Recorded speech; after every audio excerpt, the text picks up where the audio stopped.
Hey moms, welcome back to the channel. If you've ever felt overwhelmed by complicated breast pumps, don't worry. In today's video, I'm going to show you how to use a manual breast pump step by step. It's one of the easiest and most budget-friendly options for pumping milk, especially when you're on the go. One of the biggest reasons I recommend a manual pump is convenience. There's no need for batteries, charging cables, or power outlets.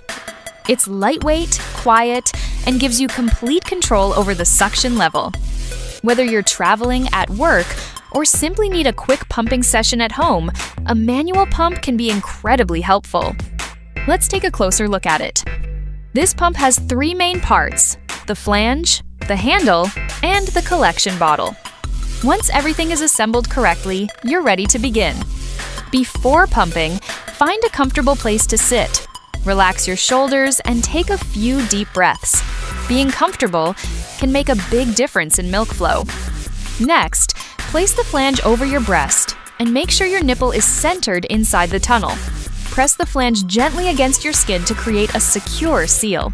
It should feel comfortable, not tight or painful. Now it's time to start pumping.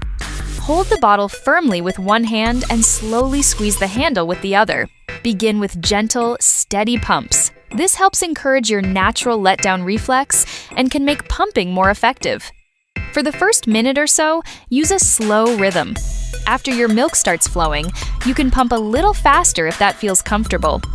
Remember, every mom's body responds differently, so don't worry about matching someone else's pace. As you continue pumping, you'll notice milk collecting in the bottle. Keep going until the flow slows significantly or your breast feels softer and more comfortable. For many moms, this takes around 10 to 15 minutes per breast, though your timing may vary.